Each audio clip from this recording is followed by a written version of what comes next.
In the equity quadrant, the March S&P futures actually turned positive on the week late in the day with today's rally. The low today was 67.7350, down 0.75%, and the high today was 68.9275, up 1%.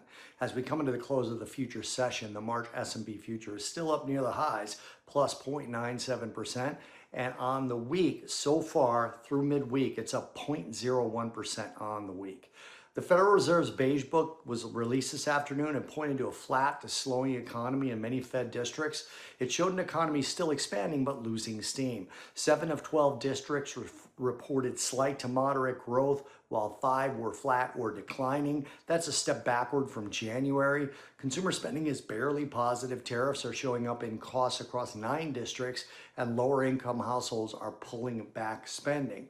Manufacturing is the bright spot. Firms are cautiously optimistic, but uncertainty is the dominant theme heading into that March FOMC meeting.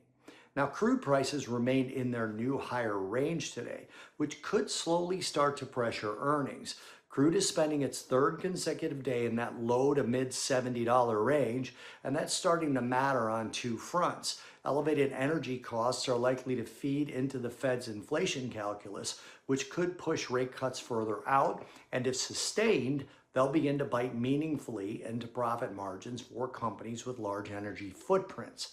President Trump, Treasury Secretary Bessent, and Energy Secretary Chris Wright all offered constructive comments yesterday, but none of it was enough to push crude oil prices meaningfully lower in the future side of things.